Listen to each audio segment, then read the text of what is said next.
Money is safest kept in a house. People say that. They have never had a mother who agreed with them so much she decided to keep yours. I bought my home with 8 years of overtime and a savings account no one in my family knew existed. I went on vacation for 10 days. When I came back, the locks were changed, my sister's debt was paid, and my mother was waiting at the dinner table to explain why I should be grateful. $214,000. My sister laughed. My mother poured the coffee, and I smiled. Because they had sold something they did not own.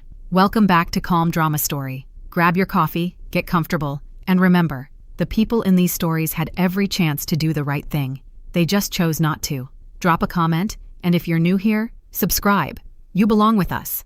My name is Myra, and I am, by most measures, the least dramatic person in my family. I am 37 years old. I work as a title examiner at Morrison & Keene, a small real estate law firm in a strip mall outside Briar Creek, Pennsylvania. My job is to read deeds, review chains of title, and make sure the person selling you a house actually owns the house. I catch fraud for a living. I read fine print the way some women read novels. Slowly, carefully, and with a pen in hand. I drive a 2015 Subaru Outback, dark green, with a scratch on the left side that I keep saying I'll fix next year. I have been saying that for 3 years. I drink black coffee every morning from the same white ceramic mug with a crack along the rim. I bought that mug at a thrift store in 2018, and I will use it until it splits in half in my hands or I die, whichever comes first. I read paper books. I am aware this is inconvenient. I do not care. My grandmother left me a tin recipe box when she passed. Handwritten cards, oil-stained, some of them older than my mother. I cook from it every night. Not because I am sentimental, but because the food is better than anything I could find online, and my grandmother had opinions about garlic that turned out to be correct. Let me tell you something about being boring. Boring people own houses. Boring people have savings accounts. Boring people sleep through the night because they do not owe anyone money, and no one is calling them at 11 o'clock p.m. to ask for a loan. I have been boring my entire life, and it has served me well. My sister Denise, on the other hand, has never been boring a single day in her life. That is not a compliment. Here is the thing about being the daughter your mother doesn't worry about. It sounds like a kindness. It is not. It is a ranking. What it means is, you are the one she does not think about. You are the load-bearing wall she never checks on because it has never cracked. You hold the ceiling up, and she walks underneath without looking. My mother, Lorraine, is 63. She sells Avon part-time and lives in the house my grandmother left her, the one with the yellow kitchen and the porch swing that needs repainting. She has 2 daughters, me and Denise. Denise is 33, divorced, and the mother of 2 children, Oliver, 6, and Lily, 4. Denise is beautiful. Denise is charming. Denise has never met a credit card she didn't treat like a love letter, or a checking account she didn't treat like a suggestion. I want you to understand a number.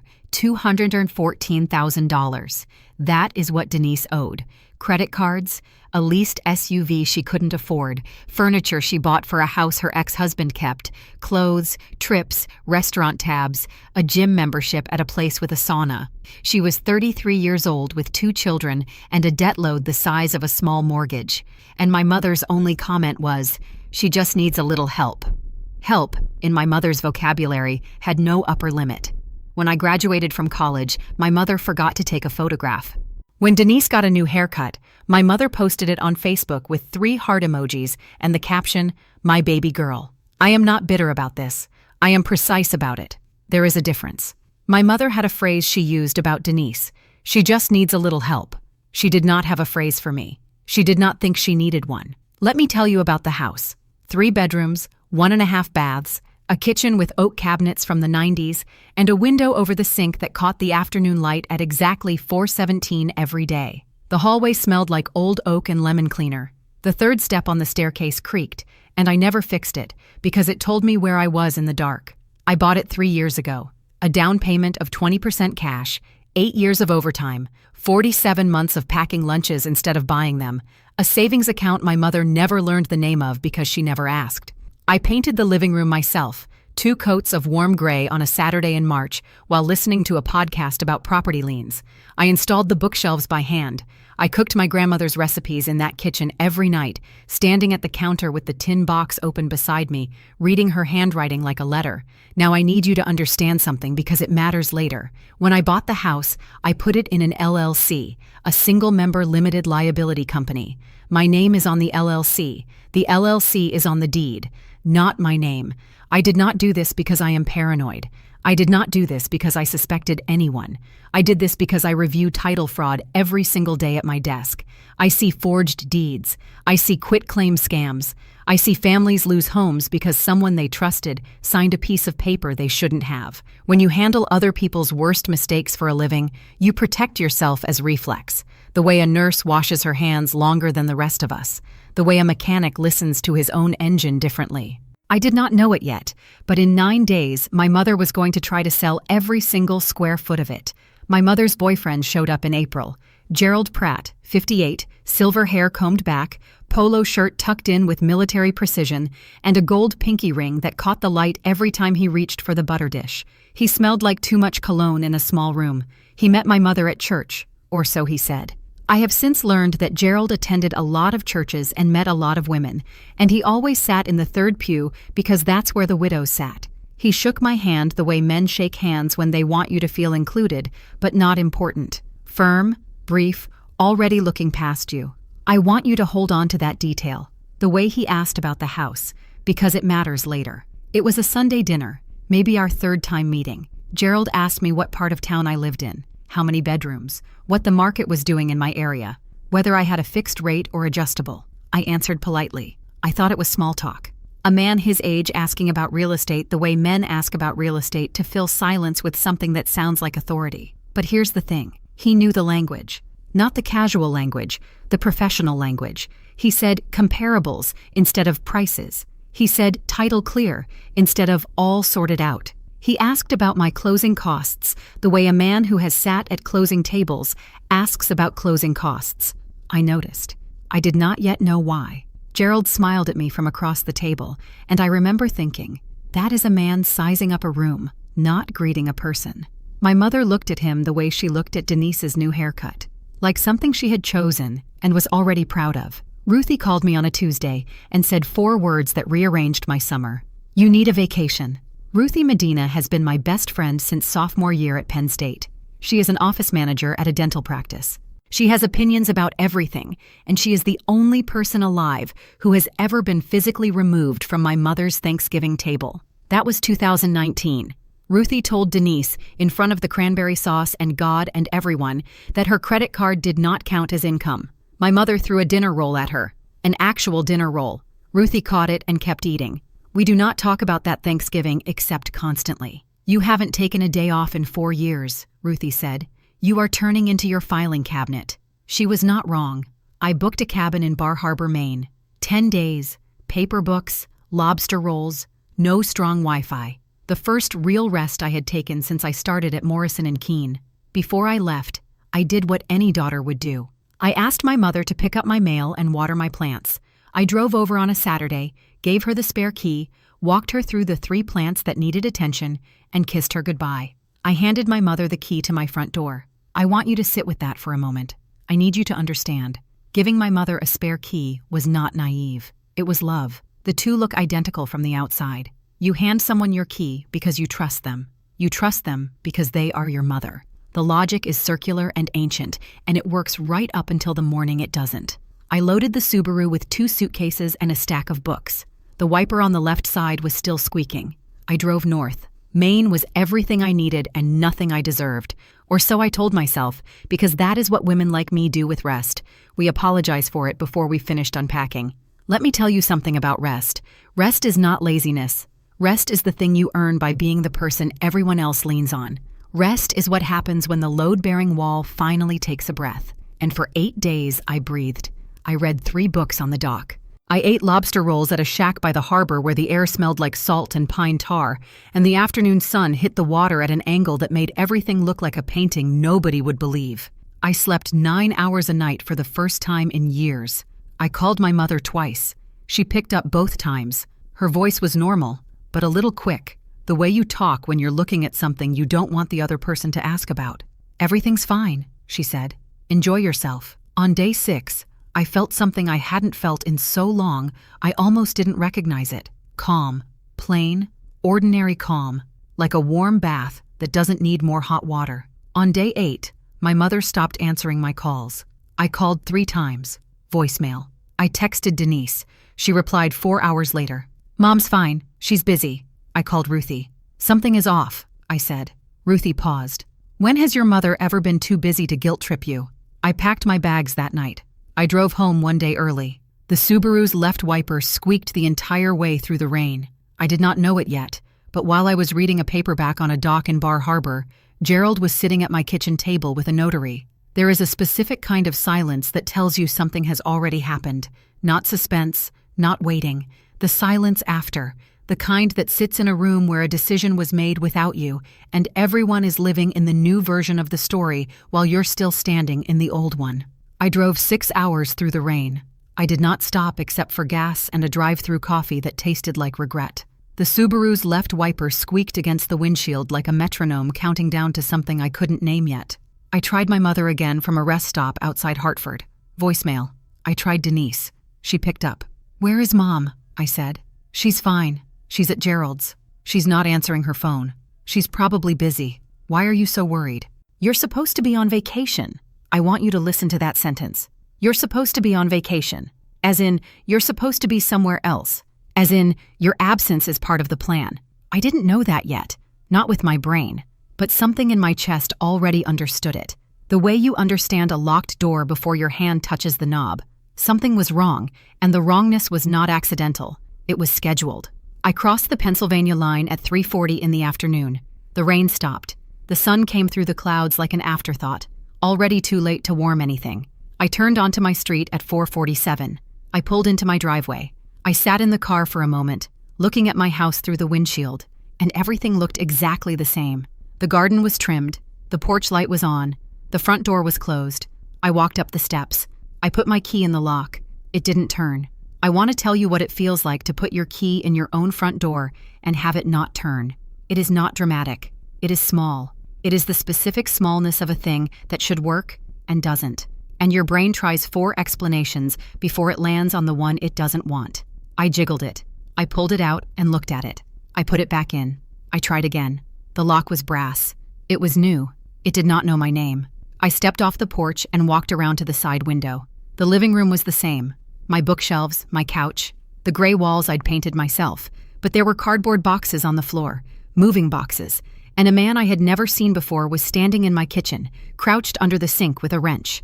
I knocked on the window. He looked up, startled, and came to the front door. His name was Dave. He was a plumber. He had been hired that morning to fix the kitchen faucet by, and I want you to listen carefully, the people who just bought this place last week. This is my house, I said. Dave looked at me. He looked at the wrench in his hand. He looked back at me. Ma'am, he said, the people who hired me said they closed on this last Tuesday. They didn't. Dave shifted his weight. Should I keep fixing the faucet or? Fix the faucet, I said. It's still my house. I went back to the Subaru. I sat in the driver's seat with the door open and called my mother. She picked up on the first ring. Her voice was level, too level, the kind of level that takes practice. Oh, she said, you're back early. Come to dinner tonight. I'll explain everything. I'll explain everything. She said it the way a person says it when they have already decided which version of everything you are going to hear. I closed the car door. I sat there for a long time looking at my house. My key was still in my pocket. It fit nothing. If you've made it this far, do me one small favor. Subscribe. It costs you nothing and means everything to us. Thank you. Truly. The table was set for 9. The ambush was set for 1. My mother's house. My grandmother's house, technically. The one with the yellow kitchen and the squeaky screen door was full when I arrived. Uncle Roy was in the corner with a beer. Cousin Jillian was helping set out rolls. Aunt Martha was cutting tomatoes. Gerald sat at the head of the table like a man who had recently been promoted to a position he invented for himself. And Denise was there. New earrings. A blouse I hadn't seen before. She smiled at me the way you smile at someone who doesn't know the punchline yet. My mother hugged me at the door with the enthusiasm of a woman hugging a smoke alarm. Sit down, sweetheart. We'll talk after dinner. We did not wait until after dinner. It came out between the salad and the roast, the way confessions do. Not because the moment was right, but because Denise couldn't hold it any longer. "So," Lorraine said, folding her napkin once, "I sold the house." She said it the way you'd say, "I moved the car. Flat. Done." As if the paperwork was the whole of the thing. Denise needed help. She was in serious trouble. The collectors were calling every day. She could have lost the children. Lorraine looked at me with a face I had seen 100 times. The face that says, "I have already decided this is reasonable, and your job is to agree. Family sacrifices for family. That's how it works." Denise leaned back in her chair. She looked at me, and she said it. "I guess you're homeless now, sis." Gerald laughed. A short, approving laugh, like a man watching a card trick he'd set up himself. I looked at my mother. I looked at Gerald. I looked at my sister, and I smiled. Denise's face changed. "What's so funny?" I set my fork down on the plate very carefully, and I did not answer. Let me tell you something about silence. Silence in a room full of people who just wronged you is not weakness. It is arithmetic. You are counting what you know against what they think they know, and the distance between those numbers is where your advantage lives. I smiled, and let me tell you something about that smile. It was not forgiveness. I asked one question. One, and the whole table shifted. "Who signed the deed?" Lorraine blinked. "I did, as your mother." "And whose name is on the title?" She paused. Not a long pause, half a second, but in that half second, I watched my mother try to remember a detail she had never checked, and I watched Gerald look at the salt shaker, the way a man looks at something when he doesn't want to look at anything else. "It's your house," Lorraine said. "Your name." "My name," I said, "is not on the title." The table went quiet. Uncle Roy set his glass down. Aunt Martha stopped cutting. "I'll ask differently," I said. "Did anyone, you, Gerald, whoever held that pen, check whose name was on the deed before you forged my signature on a quitclaim transfer?" The word "forged" landed on that table like a plate dropped on tile. Lorraine opened her mouth, closed it, looked at Gerald. Gerald's jaw moved once. A small adjustment, like a man recalculating directions he'd been confident about 3 seconds ago. "You're being dramatic," Denise said. "I am being accurate." I stood up. I took my phone from my pocket. I dialed Helen Marsh, and I did it right there, standing at my mother's dining table with every member of my family watching me. Helen picked up on the second ring. "That woman has never let me down." "Helen," I said, "it's Myra. I need you in the morning." My mother filed a forged quitclaim deed on my property while I was out of state. The property is held in the LLC. She had no signing authority. I looked at Lorraine while I said it. Her face did something I had not seen before. Not guilt, not fear, but the expression of a woman hearing a language she suddenly realizes she does not speak. "You don't get to forge my name and then call me dramatic," I said to Denise. "Pick one." I called Ruthie from the car. She answered before I finished saying her name. The Subaru's left wiper was squeaking again. I had not turned it on. It was raining, the soft, useless kind of rain that doesn't cool anything down. And I was driving 32 in a 45 zone because my hands were doing the thing hands do when the rest of your body is trying to hold still. "Tell me everything," Ruthie said. I told her. The lock, Dave the plumber, the dinner. My mother's face when she said, "I sold the house," like she was returning a library book. Denise's earrings, Gerald's laugh, the quitclaim deed with a signature that was not mine. Ruthie was quiet for 4 seconds. That is a long time for Ruthie. "Your mother didn't borrow your house, Myra. She stole it. Stop using soft words for hard things." Let me tell you something about the word family. Family is a word people use when they want something from you that a stranger would never dare ask. A stranger would not forge your signature. A stranger would not sell your home while you slept. A stranger would not look at you across a dinner table and say, "Now you're homeless," and smile. A stranger would be arrested for that. A family member gets a casserole and a second chance. Ruthie said, "Remember Thanksgiving 2019? I got hit with a dinner roll for telling the truth. You're going to need a bigger roll." I almost laughed. Almost. "Don't cry yet," she said. "Cry after you win." I drove the rest of the way to Ruthie's apartment in silence, except for the wiper, which squeaked its opinion the entire time. I parked. I sat. I reached for the chipped mug I keep in the cup holder, because I am that person. I keep a mug in my car, and I held it with both hands and did not drink from it. Some rituals are older than the grievances. Helen Marsh does not drink coffee. She drinks Earl Grey with exactly 1 sugar, and I have always found this suspicious, but I trust her with my life and with my deed, which in my line of work amounts to the same thing.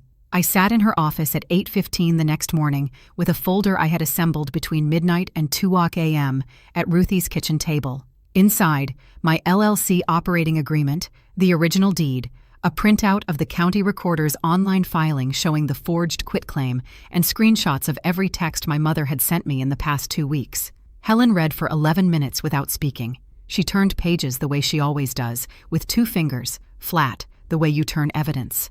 Then she took off her glasses, set them on the desk, and looked at me. "The house is in your LLC," she said. "Your mother has no signing authority. She is not a member. She is not an officer. She is not listed anywhere on that operating agreement. The quitclaim deed she filed is void." She paused. "Not voidable, void. It has no legal effect. Your house never transferred." I sat with that for a moment. "Honey," Helen said, "I've seen deed fraud from strangers, from neighbors, from business partners. But from a mother?" She shook her head. "This is the cleanest case I've ever been handed, and the saddest." The plan was simple because the facts were simple. File a quiet title action to confirm the deed was void. Report the forged document to the county recorder. Notify the buyers, whoever they were, that the sale had no legal standing. And decide whether to file a criminal complaint against the person who actually held the pen. Helen looked at me over her glasses. "The question isn't whether you get your house back, Myra. You never lost it. The question is how many of them face charges. I want you to pay close attention to what I'm about to tell you, because this is the part that changed everything I thought I knew about Gerald." Helen pulled the forged deed from the county recorder's office that same afternoon. I sat across from her and looked at my own name in someone else's handwriting. The signature wasn't even close. My M leans left. This one leaned right. Whoever signed it watched me write my name, which meant they didn't care enough to try. The notary was a man named Vince Coletti, a name I had never heard, but Helen had. Gerald knew him. They had worked together years ago, back when Gerald still had a license.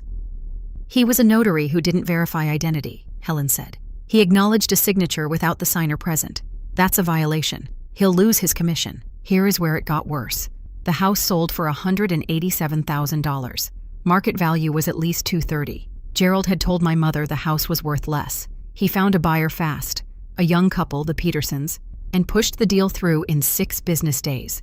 The difference between what the Petersons paid and what the house was worth was not an accident. It was a margin. Gerald kept $23,000 of that margin for himself. My mother thought she was saving Denise. Gerald was saving Gerald. I sat in Helen's office and looked at the numbers and thought about that gold pinky ring and that tucked-in polo and the way he said comparables at my mother's dinner table like a man rehearsing a part. Helen pulled one more file. Gerald's real estate license had been revoked 4 years earlier. The reason? Misrepresentation in a closing. He had done this before, to someone else. My mother thought she sold my house to save Denise. Gerald sold my house to pay himself. My mother called me at 7:14 in the morning, which is the time she reserves for guilt. I was sitting at Ruthie's kitchen table with the chipped mug and a plate of toast I hadn't touched. The phone buzzed, and I saw her name, and I picked it up the way you pick up something you've dropped. Not because you want it, but because it's there. "You are going to destroy this family over a house?" she said. No hello. No, how are you? Just the accusation delivered first, the way she's always delivered them, before you have time to set your feet. "You forged my signature, Mom. I did it for your sister. Your sister has children. She was about to lose them. The collectors were going to take everything.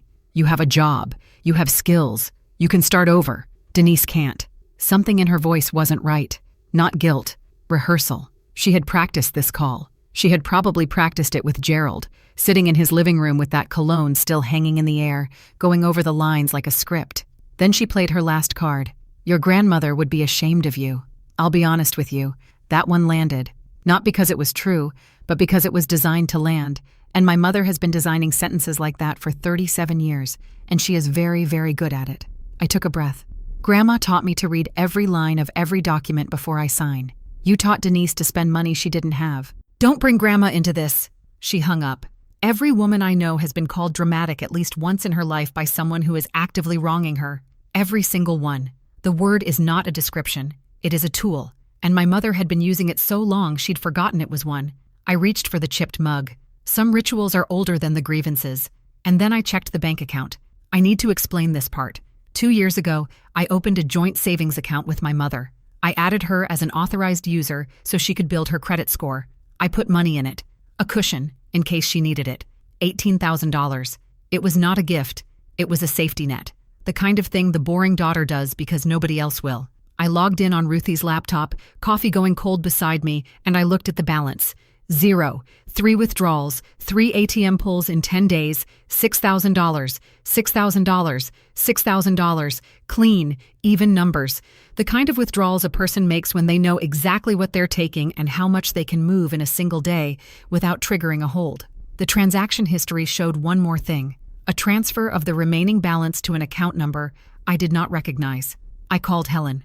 "That's a separate fraud charge," she said, "different from the deed. The money didn't go to Denise's debt, did it? I'll find out.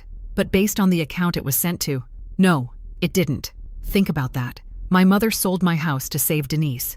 Gerald took the margin on the sale, and then he went back and emptied my savings account on top of it. $18,000, 3 withdrawals, 10 days, and not a single cent of it went to my sister's debt. I want to be honest with you. That was the moment I stopped being hurt and started being precise. Pain is a feeling. Precision is a decision, and I had decided. I called the bank. I froze the account. I requested records. I sat at Ruthie's table and made a list on a yellow legal pad. Every number, every date, every name, because I am the kind of woman who makes lists. And that night, the list was all I had. I moved into Ruthie's spare room with one suitcase and the recipe box. Ruthie cleared the closet, put fresh sheets on the bed, and said, "You can stay as long as you want, but you're cooking. Your grandma's recipes only." That was the deal. I cooked. She listened. It was the best arrangement I'd had in years. Helen and I worked fast.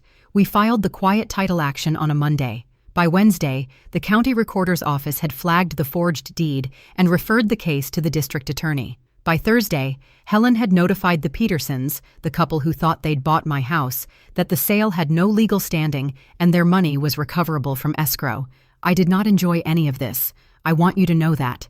There is no pleasure in watching a system dismantle something your mother built with her own hands, even when what she built was a crime.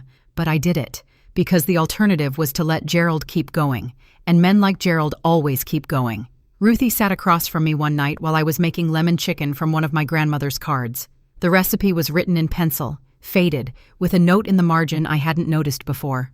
My grandmother's handwriting, small and steady. "Don't let anyone rush you. Not even family." I held the card under the kitchen light and read it twice. Uncle Roy's birthday was in 6 days. The whole family would be there. Lorraine, Denise, Gerald, Jillian, Aunt Martha, everyone. My mother's house, my grandmother's table. I was going to bake his cake, lemon, from the recipe box, and I was going to bring the truth to that table, along with it. I set the recipe card down and reached for the chipped mug. The crack along the rim caught the light. Some things hold together longer than you expect. If stories like this reach you the way I hope they do, hit that like button and subscribe. Most people never do. But it's what keeps this channel running, and it means I get to keep telling you these stories. Thank you. 14 people, 1 dining table, 1 lemon cake, 1 forged deed, and me. Uncle Roy's birthday dinner was at my mother's house, because everything in our family happens at my mother's house, at my grandmother's table, under the brass chandelier that has needed rewiring since 2011. I arrived at 6 o'clock with the cake in a glass carrier. Lemon, 3 layers, cream cheese frosting, Grandma's recipe down to the teaspoon. The kitchen smelled like pot roast and candle wax, and something sharper underneath it. The kind of tension that sits in a room before anyone acknowledges it exists. Gerald was at the head of the table. He had no business being at the head of that table. He'd been dating my mother for 8 months. Uncle Roy had been sitting at that table for 67 years, but Gerald sat there the way he did everything, as if it had already been decided and the rest of us were catching up. Lorraine hugged me at the door. She held on a beat too long, which told me she had something prepared. Denise waved from the kitchen. She was wearing a new dress. I noticed the tag had been removed recently because there was still a small square of adhesive on the collar, $400 on her back, while her creditors were on the phone. Uncle Roy caught my eye from the corner. He gave me a small nod, the kind that doesn't mean hello. It means, "I see you." Jillian was setting out napkins. Aunt Martha was pouring wine. The table was full. The room was warm. The chandelier buzzed faintly above us all, one bad wire away from going dark. Gerald winked at my mother from across the table. It was the last time I saw him smile. This is the part I keep coming back to. Not because it felt good, because it felt necessary. Uncle Roy blew out his candles. We sang. I cut the cake and served it on my grandmother's plates, the ones with the blue rim that Lorraine always said were too nice to use, which is exactly why I used them. My grandmother never put nice things away. She used them. That was the whole point. The cake was on the table. The coffee was poured. I stood up. I have something to say. Lorraine's fork stopped. Not tonight, Myra. Especially tonight. I looked at my mother. I looked at Gerald. I looked at every person sitting at that table, and I spoke the way I speak at work. Clear, factual, unhurried.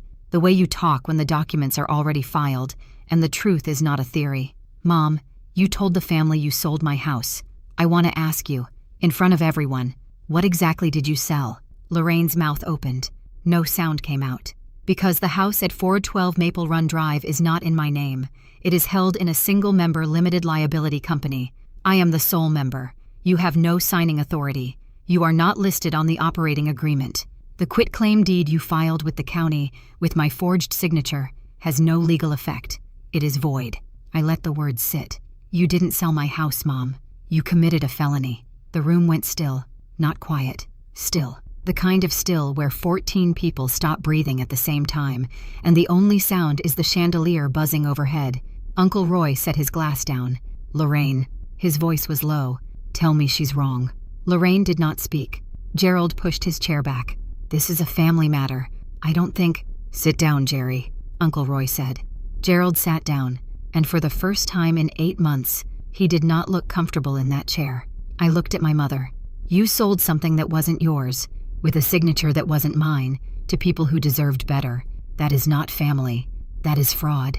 And then I told them about Gerald's other numbers. The house sold for $187,000, I said. Market value is $23,000 minimum. Gerald told you the house was worth less, Mom. He found a buyer in 6 days. He pocketed the difference. I paused. $23,000. Gerald's hand moved to his water glass. He didn't drink. He just held it. He also withdrew $18,000 from my savings account. 3 withdrawals in 10 days. The money did not go to Denise's debt. It went to an account in his name. Lorraine turned to Gerald. I want to tell you what my mother's face did in that moment, because it is the thing I cannot unsee. It was not anger. Not yet. It was the expression of a woman who is watching a wall she leaned on every day and realizing, for the first time, that it is made of paper. That's not... Lorraine started. Gerald held up one hand. I can explain. To me? I said. Or to the county prosecutor. Uncle Roy stood up. He looked at Lorraine and said the thing that mattered more than anything I had said all night. You let this man into your life, and he robbed your daughter. Both of them. Cousin Jillian, who had been sitting with her napkin in her lap and her eyes moving between faces the way people do when they are recalculating everything they've been told, said, Wait, Aunt Lorraine, you knew about the deed? Lorraine did not answer Jillian. She was still looking at Gerald. And Gerald, I want you to see this. Gerald had the look of a man who was running out of rooms to leave by. His real estate license was revoked 4 years ago, I said. Misrepresentation in a closing. He's done this before. Lorraine's face did something I had never seen before. She looked at Gerald the way you look at a wall that has always been a wall and realized there is a door you never noticed, and behind that door is a room full of things you chose not to see. Denise cried. I want to tell you about that. She pushed back from the table, and her chin dropped, and the tears came, fast and practiced, the way they always came at the exact moment when accountability entered the room and she needed it to leave. I didn't know it was like that, she said. I thought Mom was just helping me. I have children, Myra. She started to cry. I want to be fair to her. I don't know if the tears were real. I do know they had served her in exactly this way before, at family dinners, at her divorce hearing, at the Thanksgiving where Ruthie said the thing about the credit card. Denise cried, and people looked at her, and the conversation moved from what she had done to how she was feeling, and the two things were never the same. Not this time. You laughed at me, Denise, I said. 6 days ago, in this house, you sat across from me and told me I was homeless. You were wearing earrings I paid for. She stopped crying. Not slowly, all at once, the way a faucet shuts off. Uncle Roy looked at Lorraine. You didn't help Denise, he said. You just picked which daughter to hurt. I want you to hold that sentence, because Uncle Roy is a man who built cabinets for 40 years and said very little and meant every word. And when he spoke at that table, even Lorraine went quiet. The tears stopped when Denise realized no one in the room was looking at her with sympathy. They were looking at her with math. I stood up. I did not raise my voice. I did not need to. I am not going to scream.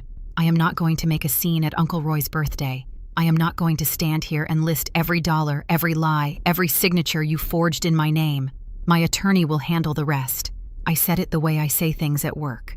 Clear, final, documented. Lorraine looked up at me from her chair and said the thing mothers say when they have run out of strategy and have nothing left but the role itself. You would do that to your own mother? I looked at her. You did it first. Think about that. Think about a woman who forged her daughter's name on a legal document, sold her house, gave the money to her other daughter, let her boyfriend steal the rest, and then, when the daughter she robbed stood in front of her with receipts, asked, "You would do that to your own mother?" I picked up the lemon cake. There was one piece left. I set it in front of Uncle Roy. "Happy birthday. The cake is Grandma's recipe. She would have understood." Uncle Roy looked at me and nodded. One nod. That was enough. I walked to the door. I did not look back at Lorraine. I did not look back at Denise. I did not look back at Gerald, who was sitting very still in a chair that was no longer his. There is a moment in every woman's life where she stops choosing between being kind and being safe. The two were never in conflict. Everyone just told her they were. The door closed behind me, and for the first time in 37 years, I was not the one holding it open for everybody else. Helen called me on a Thursday. "It's done," she said. 2 words, 22 years of experience behind them. The court ruled on the quiet title action in 3 weeks. I want you to understand how unusual that is. Quiet title cases can take months. This one took 3 weeks because there was nothing to argue. The deed was forged. The LLC was real. The signature was fake. The judge didn't need a hearing. He read the filing, reviewed the evidence, and issued the order. The deed was void. My house had never legally changed hands, not for 1 day. The county recorder flagged the forged document and referred the case to the district attorney's office. The notary, Vince Coletti, was placed under investigation for failing to verify identity. He would lose his commission before the year was out. And Gerald? Gerald Pratt was arrested on a Tuesday morning at 6:15 a.m. at the apartment he'd been renting in Doylestown. Felony forgery, felony fraud. Bail set at $75,000. My mother did not pay it. I want to tell you something about consequences. People talk about justice like it's a feeling. It is not. Justice is a process. It is paperwork and filings and a judge who reads every line and a county recorder who flags every forgery and a woman in a small law office who drinks Earl Grey with 1 sugar and does not miss. Justice is not a speech. It is a system. And the system worked because I fed it the right documents at the right time, because that is what I do for a living. And because my grandmother taught me to read every line. The Petersons, the young couple who thought they'd bought my house, were notified that the transaction was void. Their escrow funds were recoverable. They were victims too, and Helen made sure they knew it. My mother cried. And this time, the tears were different. She called me 3 days after Gerald's arrest. It was a Wednesday afternoon. I was sitting in Ruthie's kitchen, looking at the recipe box and drinking coffee from the chipped mug. The phone buzzed, and I let it ring twice before I picked up. "I didn't know about the money," she said. Her voice was thin. "I didn't know about his license. I thought it would be okay because you're strong." I want you to hold that sentence, because that is the sentence that explained my entire childhood. You're strong, meaning you don't need me, meaning I'm going to give everything to the one who cries louder. Meaning, your competence is my permission to neglect you. You thought I was strong enough to lose everything, I said, so you wouldn't have to say no to Denise. Silence. Let me tell you something about mothers. Your mother is the first person you learn to read, and the last person you learn to forgive. Some of us never get to that last part. That is not a failure. It is an honest ending. The DA's office was reviewing Lorraine's involvement. Helen told me a conspiracy charge was possible. Lorraine had knowingly participated in the forgery, had given Gerald access to the house and the keys, had been present when the scheme was planned. In the end, the DA declined to prosecute her directly.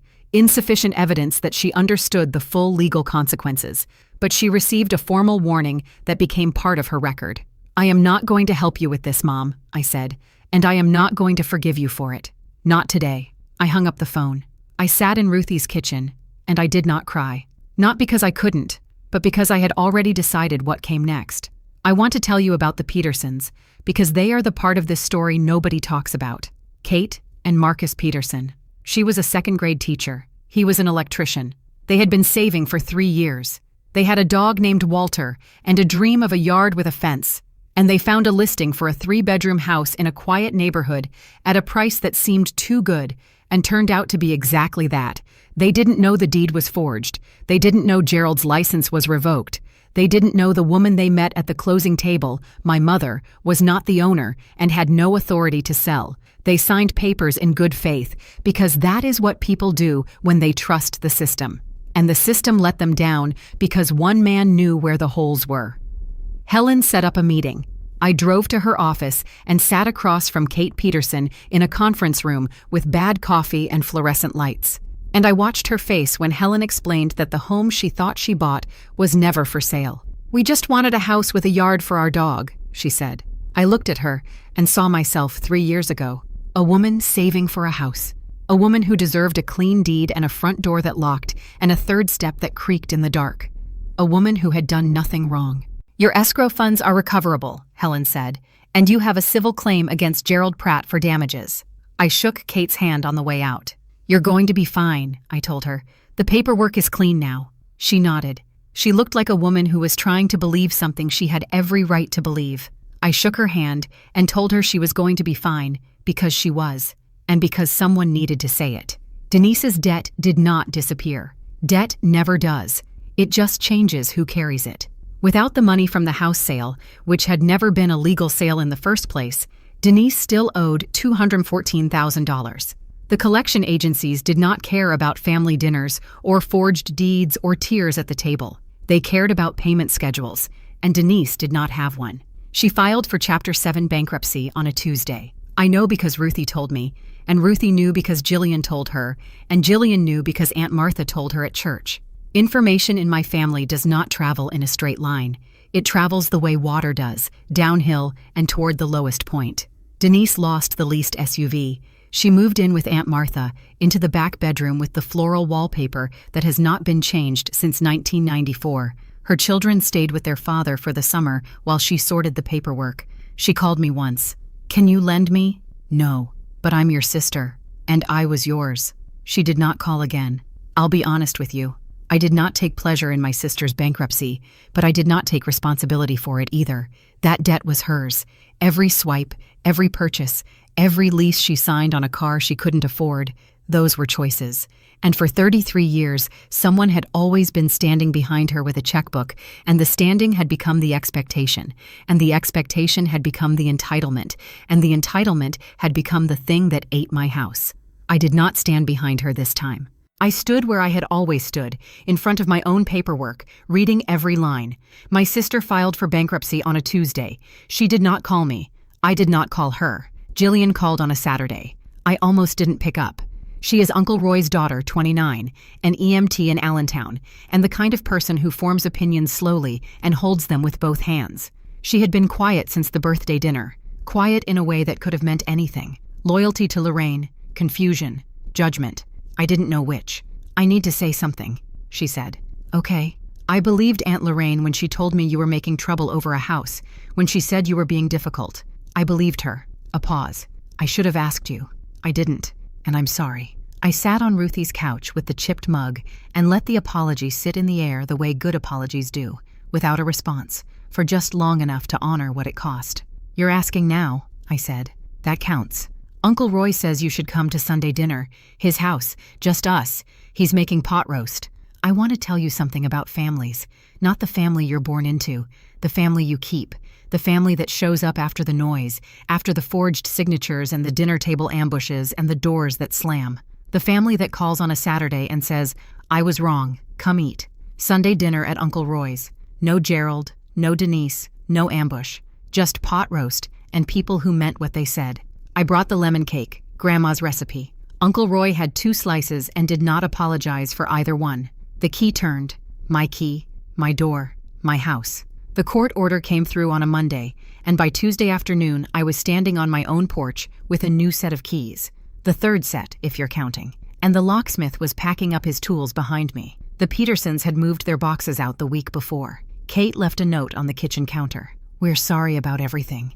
The faucet works great now. She signed it with a smiley face, which I did not expect from a woman who had been through what she'd been through, and which made me like her very much. I stepped inside. The hallway smelled like oak and lemon cleaner. The third step creaked when I put my weight on it.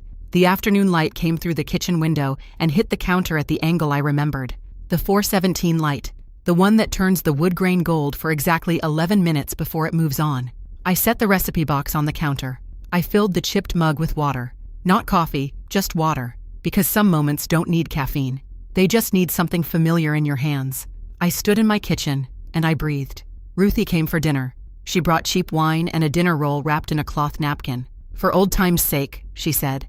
I made lemon chicken from the recipe card, the one with Grandma's note in the margin. Ruthie set the table.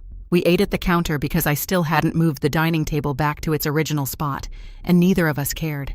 Ruthie bit into the dinner roll and said, "This one's better than Thanksgiving 2019. That one had too much velocity." I laughed. A real one. The first real one in a long time. The scar on the Subaru was still there. The wipers still squeaked. The mug was still cracked. Everything that mattered was exactly where I left it. Gerald Pratt was sentenced on a Wednesday in October. I did not attend. Helen called me from the courthouse steps, and I sat in my kitchen with the chipped mug and listened. He pled guilty to felony forgery and fraud.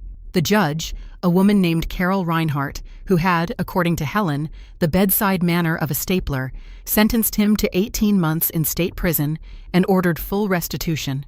$23,000 for the margin he skimmed, $18,000 for the savings account he emptied, plus court costs. He got 18 months, Helen said. The judge was not impressed. Vince Coletti, the notary, lost his commission and was fined $6,000. He did not contest it. I imagine that is because there is very little to contest when your own journal shows you notarized a signature without the signer present, and the signer's mother was the one who asked you to do it. Lorraine was not prosecuted. The district attorney issued a formal warning. She had participated knowingly, but the evidence of her understanding of the full legal scope was, in the DA's words, insufficient for criminal charges. She was not going to prison, but the warning went on her record, and the $18,000 she let Gerald take from my account was not coming back.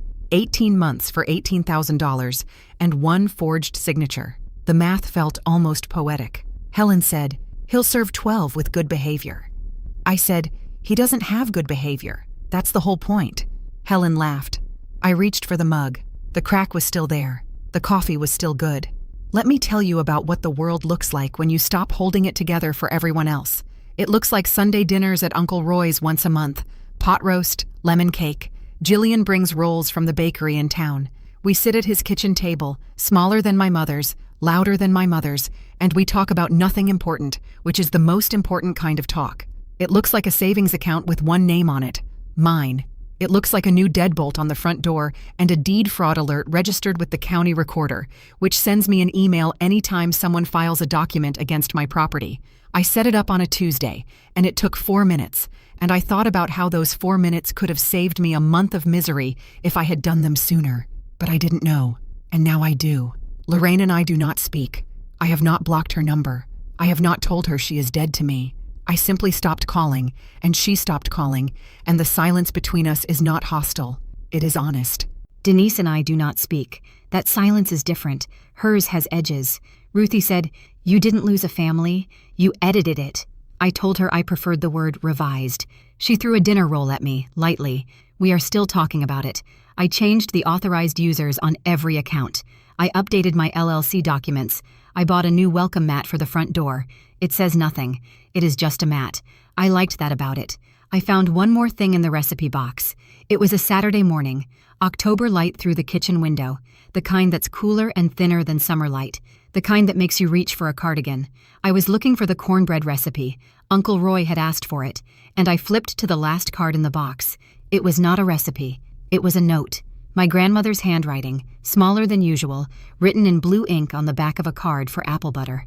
"You are allowed to keep what you built, even from the people you love." I sat in my kitchen. The chipped mug was in my hands. The light was moving across the counter the way it does. The house was quiet, except for the third step, which creaked even when no one was standing on it, because old houses have their own opinions. I do not know if my grandmother wrote that for me. She died before my mother sold the house. before Gerald showed up with his gold ring and his cologne and his vocabulary. She could not have known, but she knew something. She always did. I put the card back in the box. I closed the lid. Some recipes are not for food. I want to tell you one last thing. I did not raise my voice. I did not lose my house. I did not give my mother the scene she had rehearsed, or my sister the silence she counted on. I simply stopped protecting a story that was never mine to protect. My grandmother kept a recipe box. My mother kept a favorite daughter. I kept the deed. And in the end, the woman with the paperwork turned out to be the one they should have worried about. I drove to the hardware store the weekend after the sentencing. I needed a new lock for the back door, the one I'd forgotten about during the first round of changes, because even the most prepared woman misses a door when she's busy closing others. The clerk at the counter looked at the lock in my hand and said, "Replacing an old one?" "Replacing a habit," I said. He did not understand. That was fine. I did. 8 years of saving, 10 days of chaos, 1 LLC, and 1 chipped mug that outlasted all of it. I drove home in the Subaru. The scratch was still there. The wiper still squeaked. The third step still creaked. My grandmother's recipe box was on the counter where it belonged. The light through the kitchen window was right on time. Some things break. Some things hold. I know the difference now. If this story stayed with you, join our community by hitting that like button and subscribe for more real, raw stories about women who refuse to stay quiet. And as always, thank you for sitting with me. The coffee's still warm, the mug's still chipped. I'll see you next time.